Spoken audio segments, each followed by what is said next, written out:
사랑하고 또 존경하는 우리 이무동교회 성도 여러분 안녕하십니까?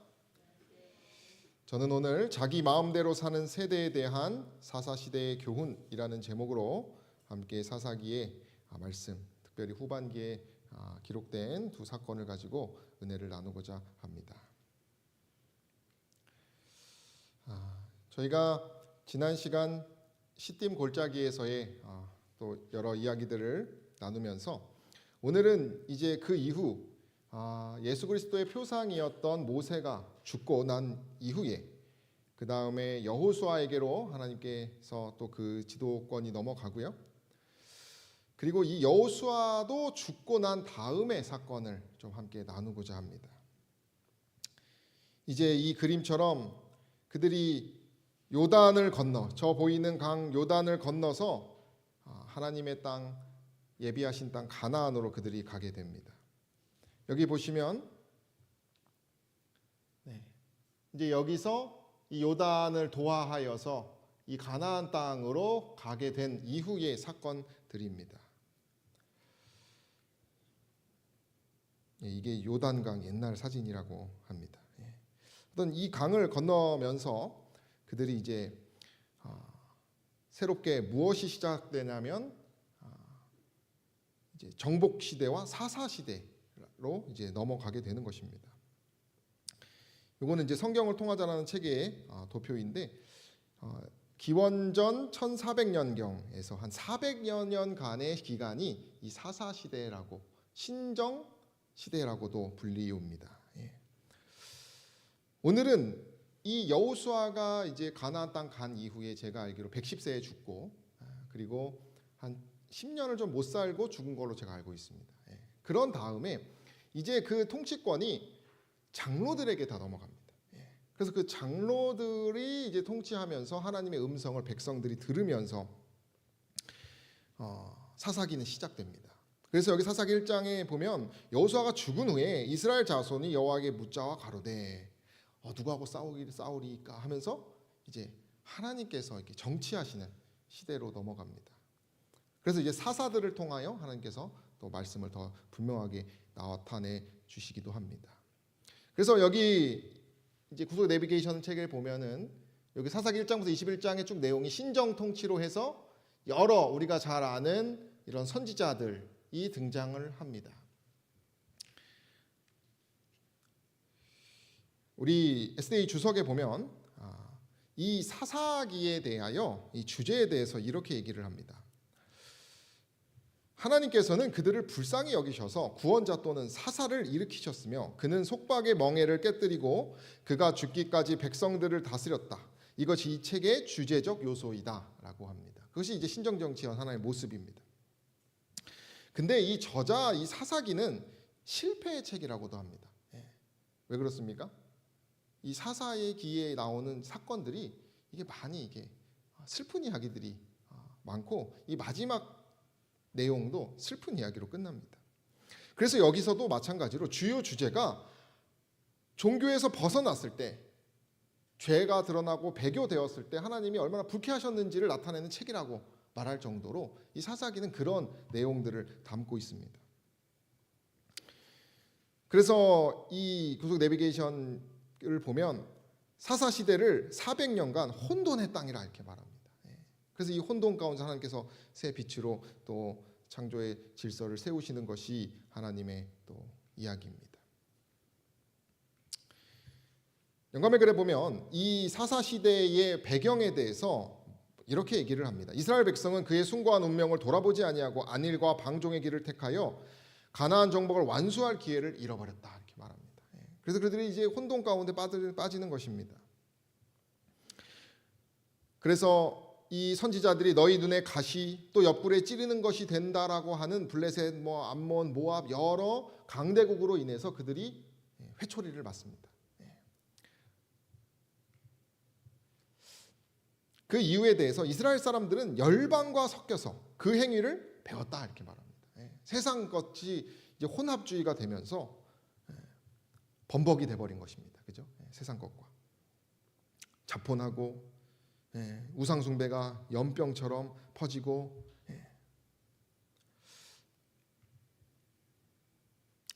그래서 결론적으로 이렇게 얘기합니다. 여호수아에게 교훈을 받은 세대가 사라지기까지는 우상 숭배가 거의 머리를 들지 못했지만 부모들은 그들의 자녀들의 배도의 길을 준비했다 이렇게 얘기합니다.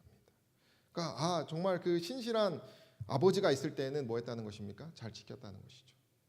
제 한 친구가 그 가족이 참 많은 헌신을 했어요. 근데 저한테 만나면 항상 하는 소리가 야, 난 아버지처럼 못하겠다. 그런 얘기를 많이 하곤 합니다. 왜 그럴까요? 지금도 그 친구의 신앙을 보면 뭐 아버지가 계속 그 비전을 제시하시는 그런 모습을 보고 친구가 그것을 이제 순종할 때도 있고 불순종할 때도 있지만 어쨌든 그 아버지의 그늘 아래서 커가는 모습을 제가 보게 됩니다. 그러나 오늘 함께 나눌 사건은 이제 모세의 손자들이 나오는 이제 사건이에요. 그러니까 한 세대 사실은 그 같은 그 시대를 아우르는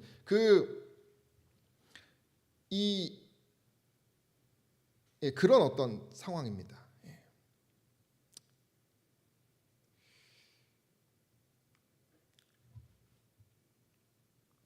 그래서 여기서 이제 여러 기드온도 나오고 입다, 입산, 삼손 나오고 이제 그런 선지자들이 나오면서 그런 열방과 함께 싸우기도 하고 패배하기도 하고 하면서 하나님께서 이제 이 역사들을 이어 나가고 계십니다. 오늘 이제 함께 나눌 배경이 이제 사사기 처음에 이제 등장하는데요. 이 처음에 이 사사기는 이렇게 얘기합니다. 그 세대 사람도 다 그 열조에게로 돌아갔고 그 후에 일어난 다른 세대는 여호와를 알지 못하며 여호와께서 이스라엘을 위하여 행하신 일도 알지 못했더라.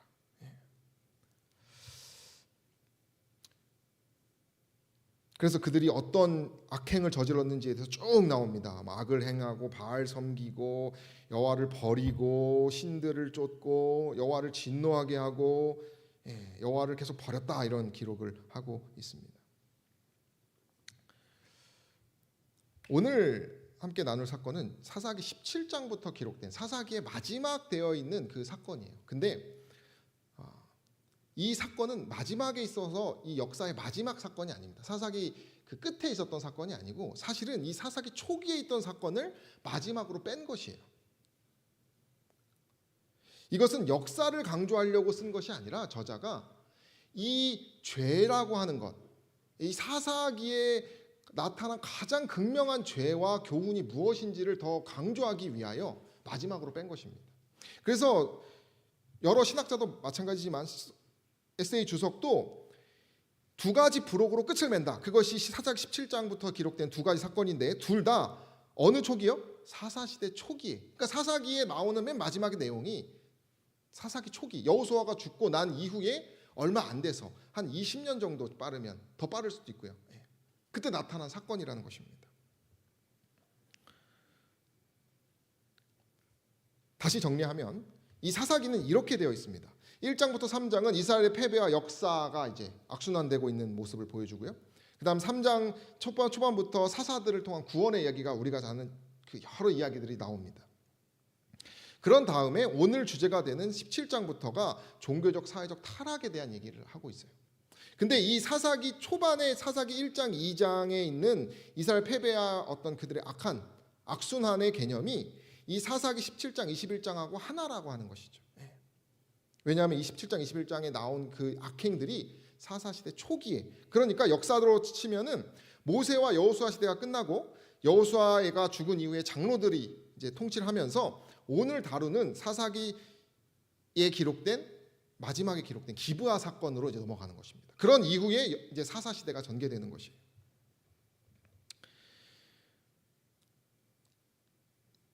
이렇게 구성한 이유는 다시 강조드리지만 사사 시대의 도덕적 영적 타락을 아주 제대로 보여주기 위해서 이렇게 배열을 바꾼 것입니다. 시간 중심이 아니라 이런 죄된 모습의 중심으로 이 초반과 결론을 이렇게 딱 잡고 가는 것이에요. 그러면 이 마지막에 이 사사기 시대에 처음 등장하는 어떤 그런 죄들은 무엇인가? 두 가지인데요. 그 이제 17장부터 나와서 한 네 가지의 그 악행의 모습을 좀 우리가 살펴보려고 합니다. 이 그림이 그 당시에 이것이 지금 오늘날 시카고 대학에 있는 그 당시에 이제 가나안 기원전 1400년경의 믿었던 신상이라고 합니다. 청동으로 만들어졌고 그 위에는 이제 금박을 입혀서 이런 것들을 그들이 이제 믿었다고 합니다.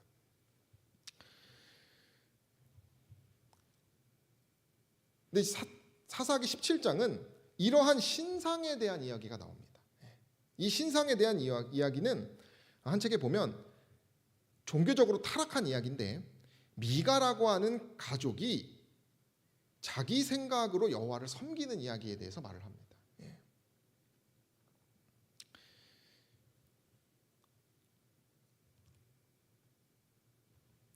쉽게 말하면 첫 번째 그들의 그 악행의 모습은 자기 우상을 가지고 있는 신앙이에요. 사사기에 보면 내 아들을 위하여 한 신상을 새긴다 이렇게 말합니다. 아들을 위하여 기도를 하는 것이 아니라 하나님께 나아가는 것이 아니라 뭐 한다고요? 우상을 만들고 있습니다. 그러면서 마지막에 여호와께 드리노라 이렇게 말하고 있어요. 이 모순적이지 않습니까?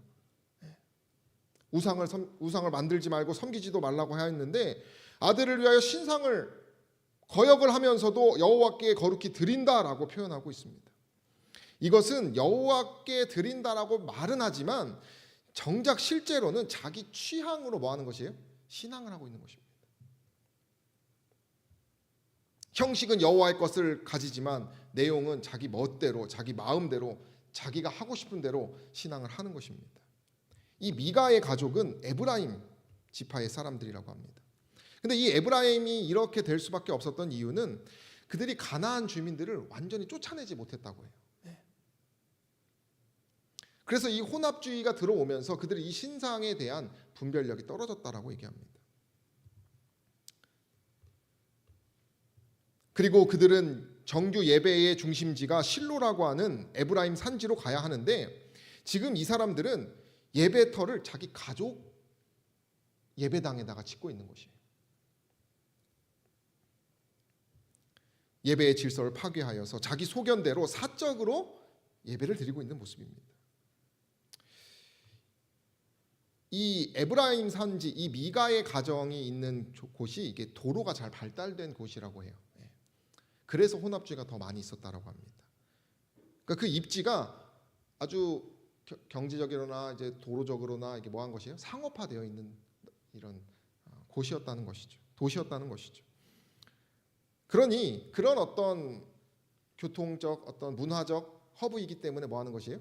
이런 악한 것들이 많이 들어오고 오늘날 우리 서울에 사는 그런 것과 비슷한 것이죠. 그러니까 그 신상은 앞으로도 뭐 이렇게 되어 있는데 여기 보면 미가에게 신당이 있으므로 에봇과 드라빔을 만들고 이게 뭐예요? 이와 같은 이런 신상들을 만드는 것입니다. 그리고 심지어 한 아들을 세워서 제사장을 삼아버립니다. 신앙도 마음대로 자기 감정대로 원칙보다 자기 소견대로 하는 것이 종교의 권위를 사적으로 사용해서 하는 것이 이 에브라임 지파는요 어떤 문제가 있었냐면 지도부 의식이 있었다는 것입니다. 지도부 의식 이게 뭘까요? 어떤 우리 대대로 우리 족보가 우리 아버지가 그런 어떤 지도층에 있었던 지파였기 때문에 중심 지파에 대한 의식이 있어서 자의식이 강했다고 합니다. 그러니까 나만의 제사장도 두는 것이 우리 집에는 이런 어떤 목사 정도 한 명 있어야 돼. 개인 목사.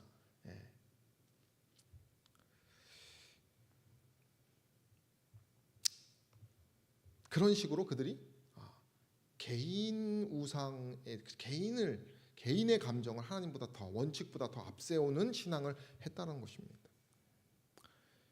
주석에는 이렇게 얘기합니다. 어머니와 아들은 히브리인의 하나님을 숭배하는 자들이었다. 하지만 그들의 예배는 다른 이스라엘 사람들과 마찬가지로 둘째 계명을 노골적으로 어겨 가면서 새긴 신상을 여호와께 바치는 지경까지 타락했다. 이렇게 말합니다. 그들이 타락했음에도 그것을 자의식이 강해서 뭐 한다는 것이 그냥 자기 감정을 대로 예배를 드리고 있다는 것입니다. 기득권이라는 것이죠. 그들이. 그러나 마음의 품성의 단련보다 그저 그런 형식만 쫓는 신앙, 편리만 쫓는 신앙으로 타락했다는 것입니다. 그리고 또 이 사사 시대의 그들의 또 문제는 소명보다 뭐요? 조건을 더 따졌다는 것입니다. 17장에는 레위 제사장의 부패가 나옵니다. 여러분도 잘 아시겠지만 여기 보면 유다 가족에 속한 유다 베들레헴에 한 소년이 있으니 그는 레위인으로서 거기에 우거하고 있었던 베들레헴 출신의 사람이 집안 전속 제사장이 됩니다. 근데 이 소년이 어떻게 이 가정의 제사장이 되냐면 해마다 은열과 의복 한 벌과 식물을 주는 것에 이런 여러 조건에 의해서 거기에 들어가게 된다는 것입니다. 나중에 보면 이 소년의 이름이 요나단인데 이 모세 게르손 모세의 어떤 그런 족보에 있는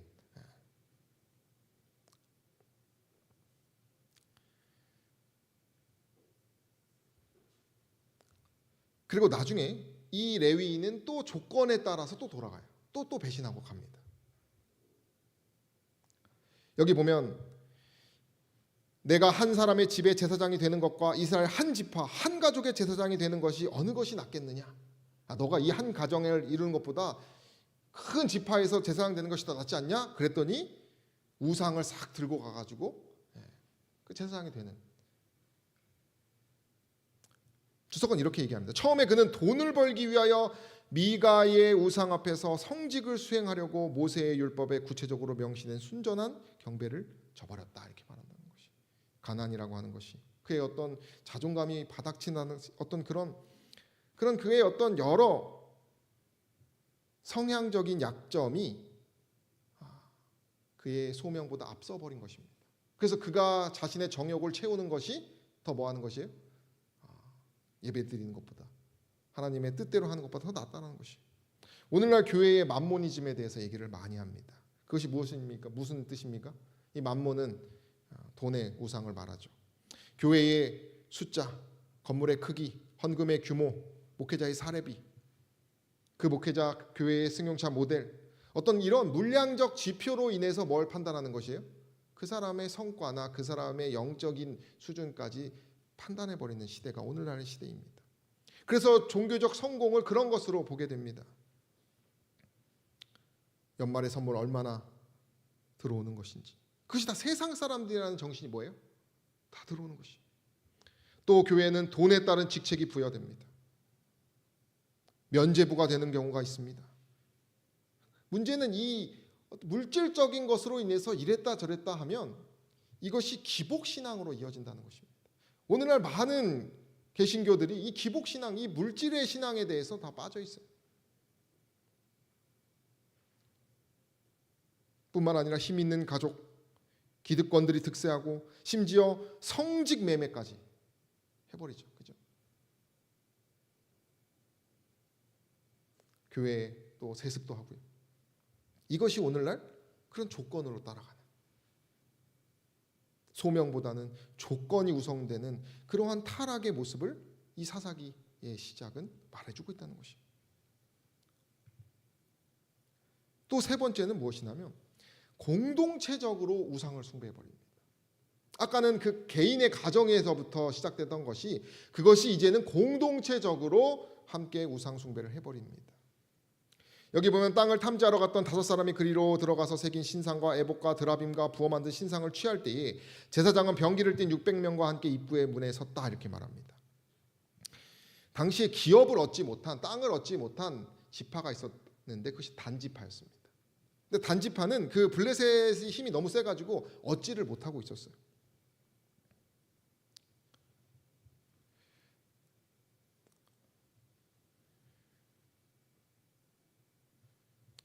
근데 그들이 이제 하나님께서 그럼에도 불구하고 이제 약속한 땅에 가서 정복하라고 했는데 그들이 그렇게 하지 않고 먼저 아까 말했던 그 미가의 제사장부터 이제 꼬시고 나중에는 좀 평안한 나라를 약탈하면서 여기 보면 이제 군사들이 서 있지 않습니까?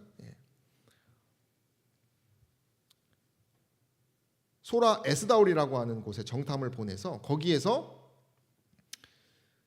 단지파 600명이 무장을 하여서 약탈을 합니다. 미가지뿐만이 아니라 이제 그 주변에 있는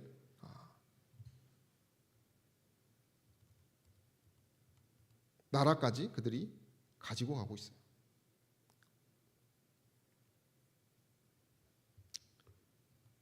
여기 보시면 이것이 이제 단지파의 요 땅입니다. 요 땅. 예. 이 땅을 그들이 이제 취하면서 약탈을 하며 그 땅을 이제 가져가는 것이죠. 그리고 이제 그거를 이제 단지파라고 이름을 개명을 해버립니다. 주석에 보면 이렇게 얘기합니다. 이 이야기의 등장인물 가운데 본받을 만한 사람이 전혀 없다는 것에 주목해야 한다. 미가는 도둑이었고 그 레위인은 사꾼이었으며 단지파 사람들은 무법한 약탈자였다. 제가 이제 오늘날 공동체적으로 우상 숭배를 하고 약탈의 개념을 가지고 있는 것이 무엇일까 했더니 제가 볼 때는 안식일의 개념 같아요. 기본 교리에 보면은 분명히 얘기를 하죠. 우리가 정말 하나님의 뜻이라면 안식일을 지키라고 분명히 얘기를 합니다. 그리고 오늘날 일요일을 지킨다라고 하는 것은 카톨릭 교회의 전통이라는 것을 우리가 너무나 잘 알고 있습니다.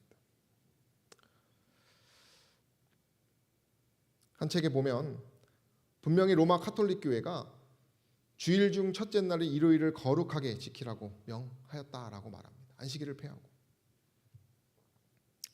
그래서 교회의 전통이 더 성경보다 우선시되기 때문에 그것에 기초하여 이제 예배 날을 어떻게 보면 약탈한 것과 같은 것이에요.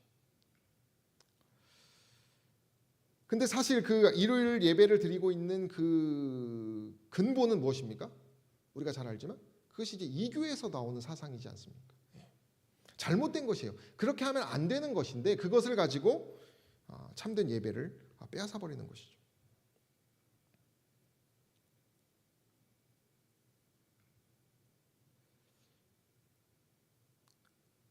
여러 태양의 날을 이제 여러 이제 일요일 준수로 들어와서 이렇게 엮는다는 여러 기록들이 있습니다.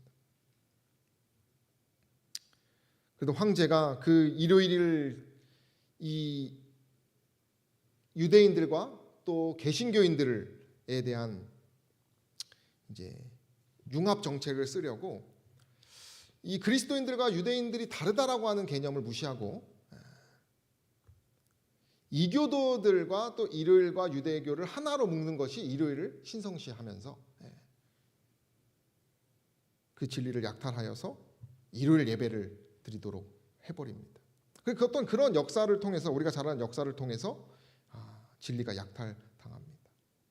그래서 우리가 뭐 잘 알지만 우리 교회는 여러 이 부분에 대해서 여러 싸우고 있죠. 그러니까 공동체적으로 그것이 우상 숭배인지도 모르면서 계속 점점 그것이 타협해 나아가다가 결국에는 전체적으로 우상 숭배를 하고 많은 그런 역사를 우리는 보게 됩니다. 그리고 마지막으로는 가정과 사회의 극악한 죄악이 거기서 드러나게 됩니다. 그것이 사사기 19장부터 기록되어 있는데요. 이 기브아 사건이라고 하는데 이것은 이 도덕적 혼돈이 가장 극에 달한 이야기입니다. 그래서 이 이야기를 읽다가 어떤 분이 저는 못 읽겠습니다 하고 그만뒀다라고 할 정도로 악한 이야기들이 기록되어 있습니다. 그 사건이 바로 이제 레위인의 첩 사건입니다. 이 그림은 그 레위인의 첩이 폭력을 당한 뒤에 성폭력을 당한 뒤에 죽은 모습의 어떤 그림을 이렇게 그려놓고 있어요. 이 사사기 19장의 기록은 소돔과 고모라와 비슷하다고 말합니다. 여기 보면 내 집에 들어온 사람을 끌어내라 우리가 그를 상관하리라. 이것은 이제 동성애를 하겠다라고 하는 개념이고요. 그리고 여기 25절에 보면 자기 첩을 무리에게로 붙들어 내매 그들이 그에게 행음하여 밤새도록 욕보이는 그러다 죽여버리는 그런 모습을 우리는 보게 됩니다. 듣기도 힘들 정도로 타락한 인간상의 밑바닥입니다. 근데 이 주인공이 레위인이라고 하는 것이에요. 이 사건을 이후로 국가적으로 지파적으로 분열이 일어납니다.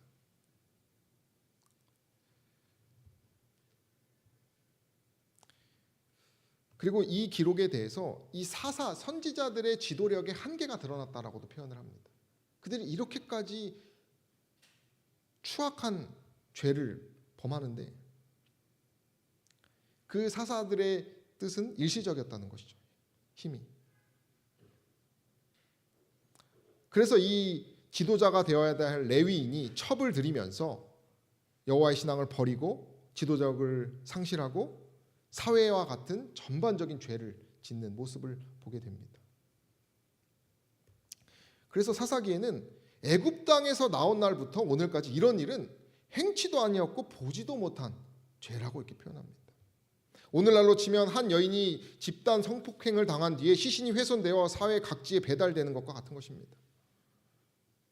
말도 안 되는 일이 이루어지는 것이. 윤리가 완전 밑바닥으로.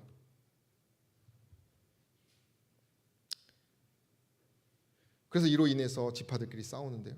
그것도 가정끼리 일어나는 또 분열이라고 하는 것이죠. 그래서 이 사사기에 악을 행치 말라고 한 노인이 말하는데 이 악을 뭐라고 말하냐면 망령된 일, 극악 무도한 범죄를 뜻하는 네발라라고 하는 표현의 악을 사용하게 됩니다.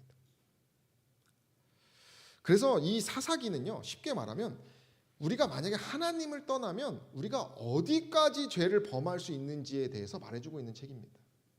우리가 얼만큼 무너질 수 있을까를 아주 잘 실감나게 보여주는 것이 이 사사기 초기에 나오는 이런 사건들이에요.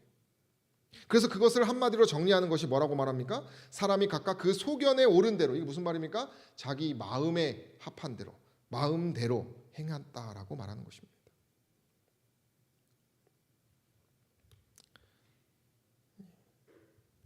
사사기가 이런 얘기를 하고 끝낸다는 것이죠.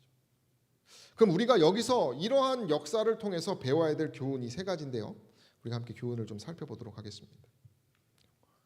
첫 번째는 하나님의 의의 중요성이라고 하는 것입니다. 사사기의 기간은 사실은 이 복의 근원이 되라는 명령을 실천해야 되는 기간이에요. 그리고 율법의 원칙이 적용되고 하나님을 왕으로 삼고 하나님의 법을 잘 따라 살아가야 되는 기간입니다. 그러나 그들이 그렇게 하지 않았다는 것이죠. 오직 그들의 그 혼돈은 하나님만이 해결해 주신다라고 하는 사실을 그들이 잊은 채 그들이 그렇게 추악하고 파렴치한 죄들을 가정에서 또 교회에서 지도자에서 심지어 사회적인 모든 악까지 다 드러나는 죄까지 그들이 빠졌다라고 하는 것입니다.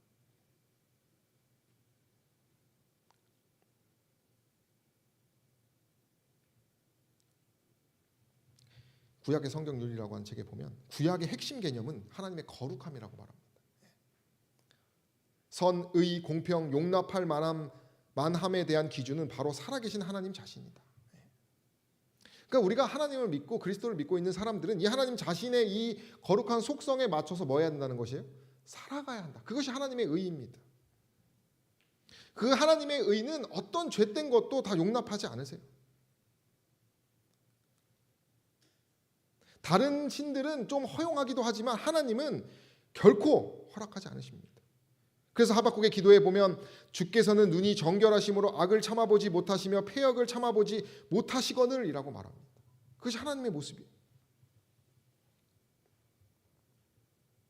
그래서 구약에서는 분명히 얘기를 합니다. 우리 함께 읽어봐요. 너는 마음을 다하여. 함께 읽겠습니다. 시작. 너는 마음을 다하여 여호와를 의뢰하고 내 명철을 의지하지 말라. 너는 범사에 그를 인정하라. 그리하면 내 길을 지도하시리라. 스스로 지혜롭게 여기지 말지어다. 여호와를 경외하며 악을 떠날지어다. 이것은 하나님과 인격적으로 교제하고 있는 사람이라면 반드시 나타내야 될 하나님의 의의입니다. 사사기는 이것을 강조하고 있는 것이에요. 그러나 그렇지 못했다라고 하는 것이죠. 구약은 계속해서 말합니다. 공평과 의를 행치 아니하였느냐. 이 공평과 의를 행할 때 뭐 한다는 것이에요? 형통하다라고 하는.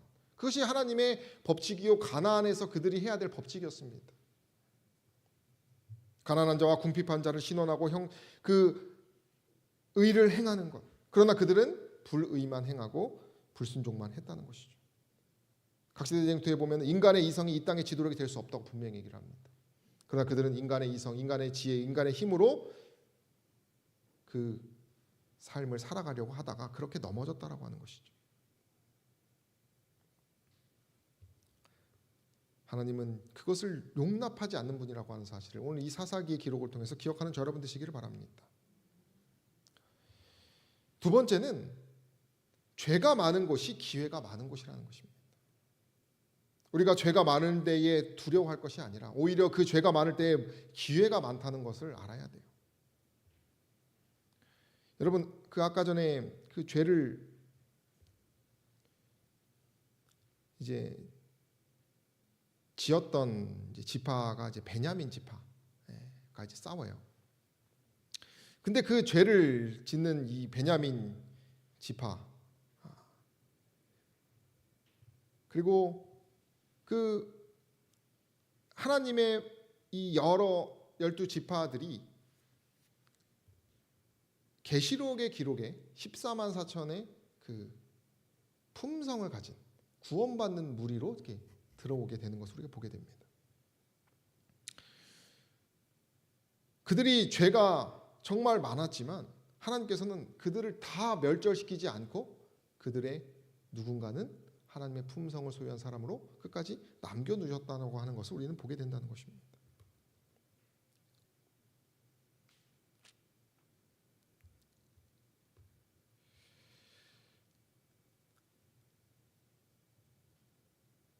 그 첩 사건의 주동자는 베냐민 지파였습니다. 그러나 이 베냐민 지파는 이제 사울 왕을 낳았던 이제 지파예요. 그러니까 좀 세력이 있었다는 것이. 그러니까 이제 그런 자존심으로 이제 그 죄인을 이렇게 놓아주지 않았어요. 그래서 이제 11지파와 싸우게 됩니다. 보병 40만으로 인해서 그 베냐민 지파를 완전 도륙을 내버립니다. 600명만 남기고 멸절을 시켜버려요. 나머지 지파가. 그러나 이 베냐민 지파에서 초대 왕인 사울이 나오는 것이고, 그죠? 이 베냐민 지파라고 하는 이름이 성경에 기록되어 있다는 것입니다.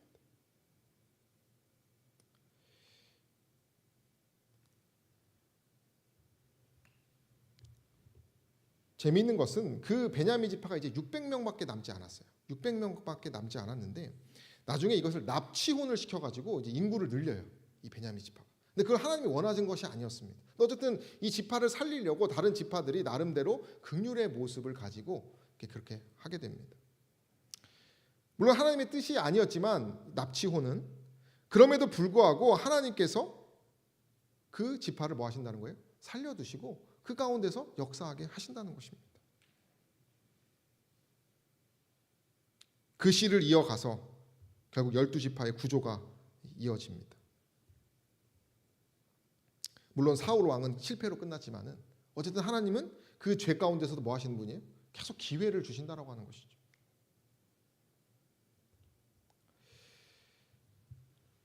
요한복음 3장 16절 하나님이 세상을 이처럼 사랑하사 독생자를 주셨으니 이는 저를 믿는 자마다 멸망치 않고 영생을 얻게 하려 하심이니라.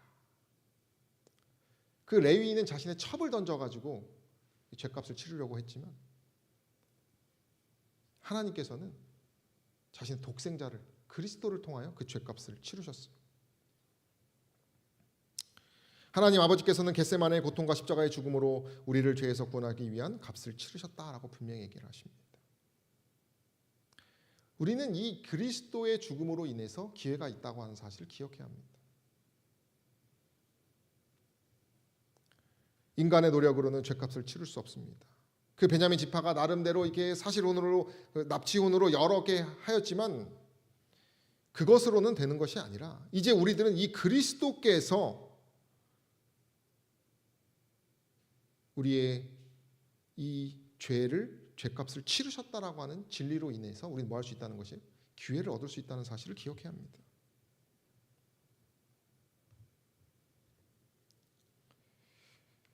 마지막으로는 그리스도를 통한 회개와 순종입니다. 성경을 통하자라는 책에 보면 이 사사기에 대해서 이렇게 얘기합니다. 사사기는 여호수아가 죽은 후 이스라엘 백성이 율법을 따르지 않고 자신의 생각에 옳은 대로 행하여 죄를 짓고 대적의 압제를 받은 이야기를 전한다. 이런 불행한 역사의 시작은 세상과의 타협이며 하나님은 회개하면 구원을 베푸신다 라고 하면서 아주 간단 명료하게 사사기의 개념을 말해주고 있습니다. 다시 말하면 하나님만이 우리의 죄를 해결할 수 있는 분이라는 것입니다.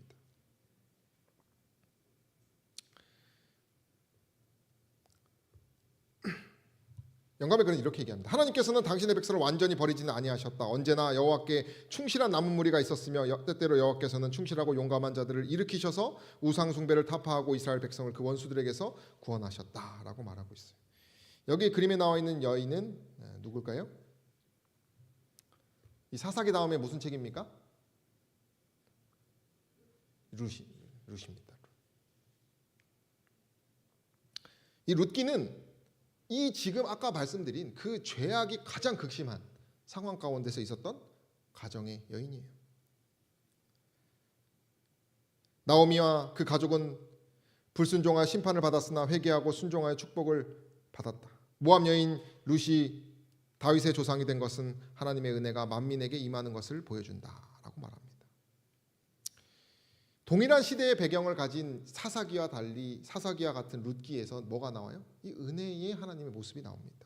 인간의 잘못에도 불구하고 용서하시고 회복시키시는 하나님이 나타납니다. 그래서 이 룻을 통해서 누가 나타납니까?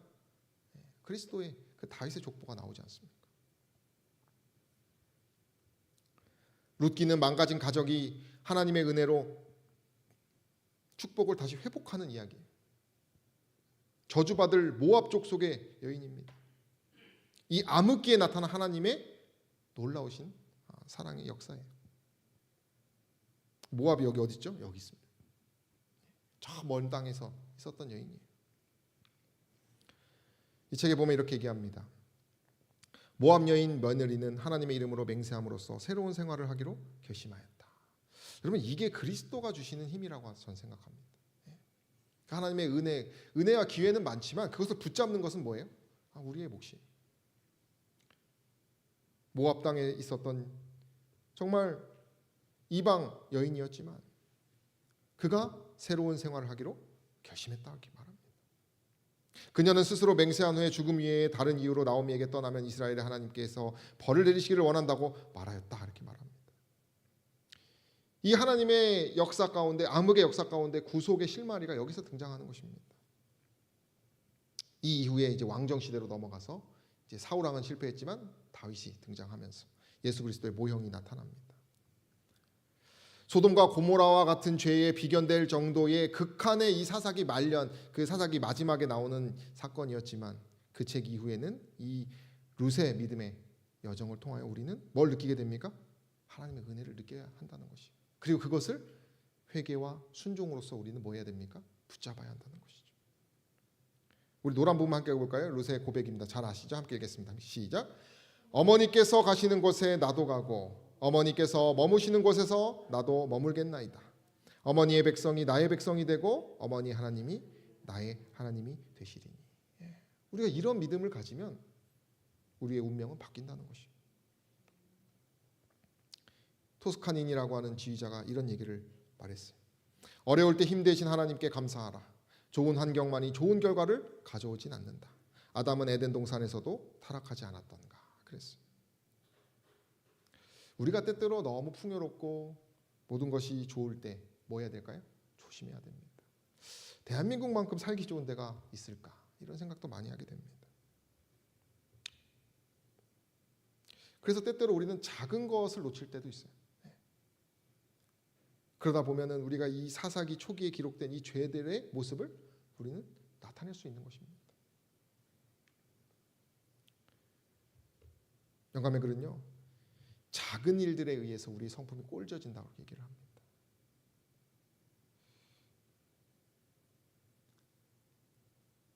우리는 우리가 해야 할 것 중에 정말로 작은 일이란 없다 이렇게 말을 하고 있어요. 다시 말하면 우리는 그리스도의 은혜를 알고 있다면 우리는 뭐 해야 됩니까? 날마다 회개하고 순종하면서 우리는 깨어 있어야 한다는 것이죠. 여기 보면 오직 평범한 생활 속의 작은 거래들을 통해 원칙을 실천하는 것에 의해서 우리는 시험을 받고 우리의 성품이 형성된다라는 사실을 기억하시길 바랍니다. 우리가 작은 것들, 누군가를 대할 때, 무언가를 할 때, 작은 자 앞에서 남들이 보지 않을 때, 우리의 일상 여러 곳곳 나만 아는 그런 시간에도 우리가 뭘 해야 돼요? 그리스도의 마음으로 회개하고 순종하는 것만이 진정으로 우리가 그리스도를 따르고 오늘 이 하나님께서 죄 가운데 기회를 주시고 하나님의 의를 나타내 주시고 그 세대를 살려주시는 그 역사에 우리가 진정으로 믿는 사람의 모습이라고 하는 것입니다. 제퍼슨 파라델로라고 하는 이제 브라질 한 사업가가 있어요. 이제 이분이 이제 어드벤티스트 리뷰지에 보면 쭉 내용이 나오는데 이분이 이제 주유소를 운영하는데 10만 명 도시 라가르투에서 이분이 이제 주유소를 하는데 석유 산업 어떤 기관이 주유소는 월요일부터 토요일까지 하루 14시간 하라고 했다는 것이에요. 그러니까 토요일이 걸렸어요. 근데 이분은 우리가 알듯이 안식일 교인이었기 때문에 그것을 이제 거부를 해요. 그래서 2006년, 2008년에 벌금을 이렇게 물게 됩니다. 누가 고발을 해가지고. 그러면서 이분이 뭐라 그러냐면 내 싸움은 사자와 개미의 싸움 같다 이렇게 말하고 있어요.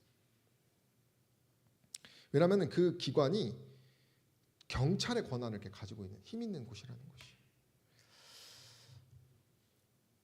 근데 이분이 자신의 어떤 그 결심을 포기하지 않고 계속 나아갑니다. 그래서 그분이 지금 거의 계속 꾸준히 벌금을 내면서 안식일을 지켜나가고 있다고 해요. 근데 이제 그분의 고백에 보면 이런 고백들이 있어요. 제가 지나다가 이 주유소가 문을 닫는 걸 볼 때마다 한 주에 가장 바쁜 날 왜 그러시는지 아직도 이해할 수는 없었습니다. 그 고객이 말했다. 하지만 당신의 신념, 성경을 믿는 그 믿음을 존경합니다. 그분이 이런 얘기를 말합니다. 나는 우리 각자가 이 세상에 사명을 가지고 온다고 생각합니다. 내 사명이 무엇인지, 모든 것에 우리가 신실해야 한다는 것을 보여주는 것인지 나는 확신하지 못합니다. 다만 우리가 노력을 기울일 때 보이지 않던 곳에 하나님의 문을 여시고 우리가 목표에 이르게 하신다는 것만은 압니다. 하면서 그분이 그 자신의 모습에 그 신앙에 그런 소명을 갖는다라고 하는 것이죠.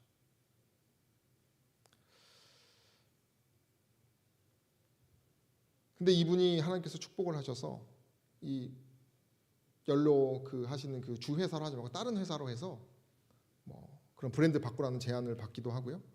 여러 은행으로부터 뭐 신용도가 높아져가지고 이렇게 도움을 받는다라고 이렇게 그가 고백을 해요.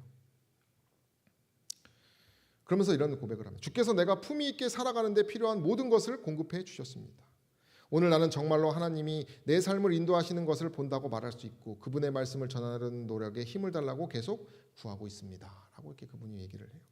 저는 이분이 그 순종과 어떤 그의 그 결심을 이뤄서 얻은 보상이 무엇일까 생각해 봤을 때 이 생명력이라고 생각합니다. 그분은 이런 고백을 할 수 있다라고 하는 것이. 자신의 소명을 기꺼이 남들 앞에 말할 수 있고 정말 하나님께 그 복음을 전하는 그 모습을 그는 드러낼 수 있다라고 하는 사실입니다. 사사기 시대의 문제는 이런 생명력 있는 신앙이 없었기 때문에 문제가 되는 것입니다.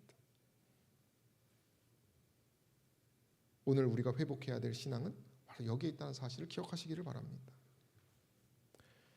영감의 글에 보니까 화인 여사의 꿈이 있어요. 그가 이런 얘기를 합니다. 어젯밤 나는 연합하지 않은 많은 사람들 앞에 서 있는 듯하였다. 어떤 이는 물러서고 다른 이는 앞으로 나아가고자 하였다. 그들은 서로 하나가 되어 서 있지 않았다. 그런데 하늘 존재가 이런 말을 했다는 것입니다. 정렬하라, 정렬하라. 그리고 그분이 이제 생각한 것이에요. 우리가 정말 정렬되어 있는가? 그러면서 이제 기도를 했다는 것이에요. 그러면서 이렇게 얘기를 합니다. 비록 어떤 이들이 한동안 자기 길을 따라왔을지라도 그들이 돌아와 정렬하는 것은 가능하다. 주께서는 그분의 자녀들이 자기 좋을 대로 하도록 내버려 두고 사물을 자신들과 다소 다르게 보는 형제들과의 연합을 거절하는 것이 최선이 아님을 보신다. 자기 길을 버리고 하나님의 길과 조화를 이루려는 초청에 쉽게 응답하지 않은 이들이 있다. 그들은 자기 선택의 길을 따르기를 더 좋아한다. 이것이 뭐예요? 이 사사기 시대의 사람들이 자기 소견대로 하는 모습이죠. 분명히 이렇게 얘기합니다. 그렇게 하기를 원하는 자들은 자기의 거룩하게 되지 않은 길을 계속 걸어갈 특권을 가지고 있으나 그 길의 끝은 슬픔과 멸망이다. 이렇게 이렇게 말해요. 그러면서 계속 말합니다. 그분이 임명하신 사람들이 있다. 누군가를 낮추려 하는 자는 누구든 결코 사용하실 수 없다. 형제들이여 너희 자신을 낮추라. 이렇게 할 때 거룩한 천사들이 너희와 교통하여 너희를 유리한 자리로 올려놓을 수 있다. 그러면 너희의 경험은 결함투성이가 되는 대신 기쁨으로 가득 차게 될 것이다. 하나님의 인도하심과 조화를 이루도록 자신을 놓으라. 이렇게 말하고 있어요. 그러면서 이제 주께서 오시고 만물의 끝이 가까워 왔으니 우리의 품성을 형성하라고 경고하는 그런 글이 있었습니다. 사랑하는 성도 여러분, 우리가 이 사사기의 죄악된 모습을 보고는 있지만 우리에겐 아직 뭐가 있습니까? 그리스도가 있다는 사실을 기억하시기를 바랍니다. 그래서 우리가 정말 우리 자신을 낮추어서 더 낮추어서 우리가 날마다 우리의 일상에서 그리스도의 품성을 나타내는 저 여러분 되시기를 간절히 소망합니다. 누군가는 하나님의 길을 걷고 있습니다. 욕먹더라도 그 길을 걷고 있는 사람이 있고, 누군가는 스스로를 속이고 자신의 마음대로 신앙을 하기도 하고, 그런 두 부류가 있을 것이. 그러나 우리가 언젠가는 계수해야 될 날, 그 날이 올 것입니다. 오늘 이 시간 우리의 말씀이 주신 그 교훈들을 잘 생각하셔서 우리에게 맞는 하나님의 음성을 순종하여 우리가 회개의 길에 이르는 저 여러분 되시길 간절히 바라며 말씀을 마치겠습니다.